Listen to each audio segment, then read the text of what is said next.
ए सब राम भगति के बाधक, कहाँ संत तब पद अवराधक। शत्रु मित्र सुख दुख जग माही, माया कित पर मारथ नाही। बाली परम हित जासु प्रसादा, मिलहु राम तुम समन विषादा। सपने जेहि सन होहि लड़ाई, जागे समुझत मन कुचाई। हे श्री राम जी, बाल तो मेरे परम हितकारी है, जिसकी कृपा से शोक का नाश करने वाले आप मिले हुए, और जिसके साथ आप स्वप्न में भी लड़ाई हो तो जगने पर उसे समझाकर मन में संकोच होगा कि वे स्वप्न में भी उससे क्यों लड़ा। हे प्रभु, आप तो इस प्रकार कृपा कीजिए कि सब छोड़कर दिन रात मैं आपका भजन ही करता रहूं। सुग्रीव की वैराग युक्ति वाणी सुनकर,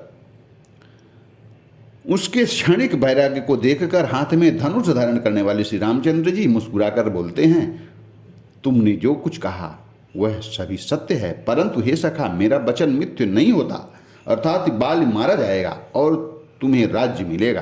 काकभूषण जी कहते हैं कि हे पक्षियों के राजा गरुड़, नट मदारी के बंदर की तरह श्री रामचंद्र जी सबको नचाते हैं, वेद ऐसा कहते हैं। तदंतर सुग्रीव को सब को साथ लेकर और हाथों में धनुष बाण धारण करके श्री रघुनाथ जी चले। तब श्री रामचंद्र जी ने सुग्रीव को बाली के पास भेजा। वह श्री रामचंद्र जी का बल पाकर बाली के निकट जाकर गरजता है। बाली सुनते ही क्रोध में भरकर वेग से दौड़ा, उसकी स्त्री तारा के चरण पकड़कर उसे समझाया कि हे नाथ सुनिए, सुग्रीव जिनसे मिले हैं वे दोनों भाई तेज और बल की सीमा हैं।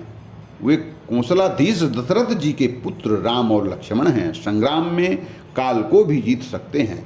बाल ने कहा, हे वीरू डरपोक प्रिय, सुनो, श्री रघुनाथ जी समदर्शी हैं, जो कदाचित वे मुझे मारेंगे ही तो मैं सनात हो जाऊंगा, परम पद को पाऊंगा। बाली ऐसा कहता है। जब तारा जी उसकी स्त्री उसका पैर पकड़कर उससे विनती करती हैं तो बाल का इस तरह से वचन है,